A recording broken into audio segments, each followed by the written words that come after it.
Every child's success story starts here. Every student who steps into Success School shines with brilliance, sculptured by teachers, polished to perfection. अस्सलाम वालेकुम नाज़रीन, आइए नज़र डालते हैं हमारे देश की राजधानी नई दिल्ली और उत्तर प्रदेश से कुछ खास खबरों पर। दिल्ली से खबर आ रही है कि दिल्ली के मुख्यमंत्री अरविंद केजरीवाल ने प्रेस कॉन्फ्रेंस करके दिल्ली में लॉकडाउन बढ़ाने की अनाउंसमेंट किया है। दिल्ली में अब अगले सोमवार सुबह 5 बजे तक के लिए लॉकडाउन रहेगा। वहीं केजरीवाल ने रविवार को कहा कि दिल्ली में लागू लॉकडाउन को 17 मई तक एक और हफ्ते के लिए बढ़ा दिया गया है, लेकिन इस बार मेट्रो ट्रेन की फैसिलिटी भी बंद कर दी गई है। दिल्ली में कल से मेट्रो चलनी बंद हो जाएगी।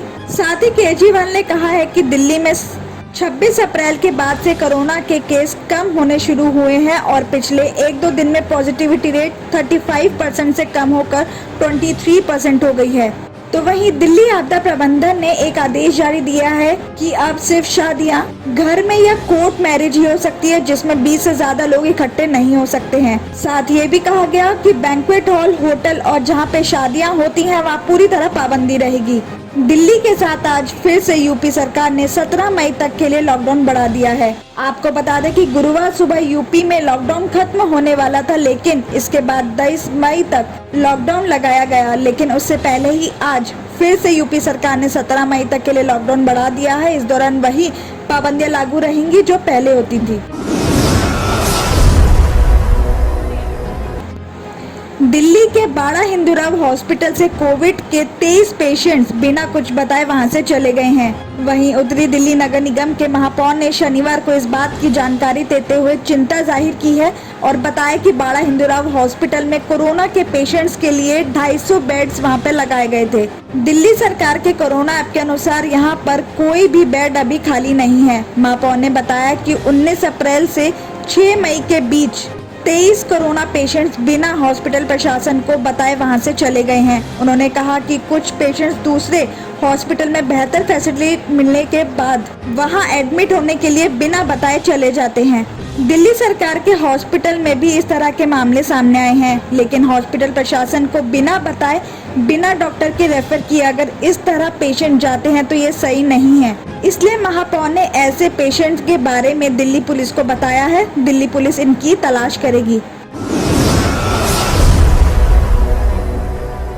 राजधानी में बीते कुछ दिनों से डेली आ रहे कोरोना के मामलों में भले ही कमी आ रही है, लेकिन हॉस्पिटल में इलाज कराने वाले पेशेंट्स की संख्या कम नहीं हो रही है, क्योंकि अभी भी टोटल कोरोना पेशेंट्स में से हर 5वां हॉस्पिटल में एडमिट है। करीब 1 महीने से हॉस्पिटल में एडमिट पेशेंट्स की संख्या कम नहीं हो रही है।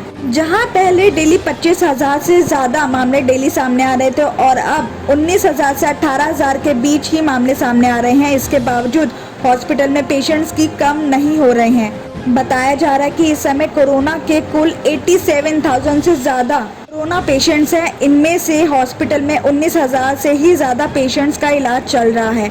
वहीं डॉक्टर कमलजीत सिंह कैंथ का कहना है कि कई लोगों को वायरस खतरनाक तरीके से इफेक्ट कर रहा है। इस समय जो लोग घर पर इलाज करवा रहे हैं, कुछ दिन तक उनकी हालत ठीक रहती है, लेकिन 5वें से 6ठे दिन अचानक उनकी तबीयत खराब होने लगती है।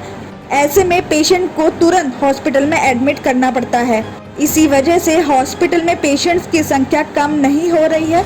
डॉक्टर के मुताबिक अगले 10 से 12 दिनों तक फिलहाल यही सिचुएशन बनी रहेगी। इस कोरोना पैंडेमिक में विदेशों से भारत को मिलने वाली सहायता का सिलसिला जारी है। राजधानी के सफदरजंग हॉस्पिटल में अमेरिका से ऑक्सीजन सिलेंडर आ चुके हैं और यूएई से बाईपैप मशीन भी यहां आ गई है। जर्मनी के वेंटिलेटर भी मिले हैं। उधर दिल्ली के ही लेडी हार्डिंग कॉलेज में जो ऑक्सीजन कंसंट्रेटर पहुंचे हैं वो रूस से आए हैं। आपको बता दें कि राजधानी को 21 में से 3 प्रेशर स्विंग एडसॉर्प्शन यानी पीएसए ऑक्सीजन प्लांट फ्रांस से मिल चुके हैं और 18 प्लांट इस महीने मिलने की उम्मीद है। बताया जा रहा है कि जो 3 प्लांट मिले हैं उन्हें सत्यवादी राजा हरिश्चंद्र हॉस्पिटल, अंबेडकर हॉस्पिटल और संजय गांधी हॉस्पिटल में लगाए जाएंगे। इस पूरे मामले में केंद्रीय स्वास्थ्य मंत्रालय और केंद्रीय विदेश मंत्रालय देखरेख कर रहे हैं। साथ ये भी बताया जा रहा है कि दिल्ली में डेली ऑक्सीजन 29% रेलवे से और 71% सड़क परिवहन के जरिए सप्लाई हो रही है। राजधानी में रोजाना 507.5 मीट्रिक टन ऑक्सीजन आ रही है। नोएडा से खबर आ रही है कि शादी का इनविटेशन ना देने पर युवक की गोली मारकर हत्या कर दी है। जी हां, शादी का इनविटेशन ना देने पर युवक को गोली मारी है और उसके पिता पर जानलेवा हमला भी किया है। पुलिस ने आरोपियों को गिरफ्तार कर लिया है। आरोपियों में पिता ओमवीर और उसी का ही पुत्र रोहित है, जिन्हें मुठभेड़ में गिरफ्तार किया गया है। पुलिस ने बताया कि चौरौली के रहने वाले रामवीर की बेटी की 9 मई को और बेटे पंकज की 14 मई को शादी होनी थी। रामवीर ने अपने पड़ोसी ओमवीर को शादी का इनविटेशन नहीं दिया था। इस बात पर दोनों में मनमुटाव चल रहा था। बीते रविवार की शाम इसी बात पर दोनों में झगड़ा हो गया।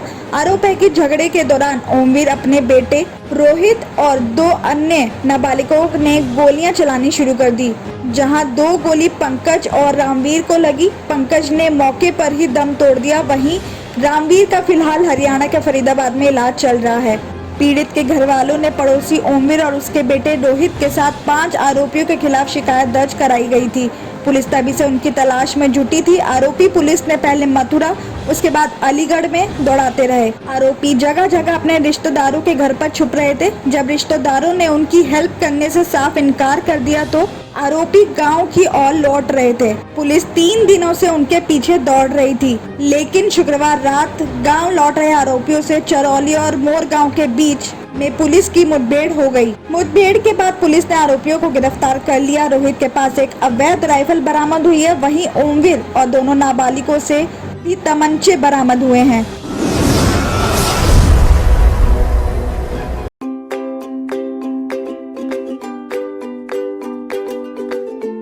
Every child's success story starts here, like a multifaceted diamond. Every student who steps into success school shines with brilliance, sculptured by teachers polished to perfection. If opportunity does not knock, I will build a door. To us, success comes in cans, not in can'ts. Success is falling 9 times, getting up 10.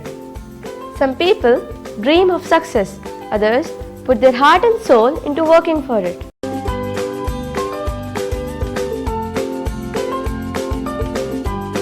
Success, finding oneself.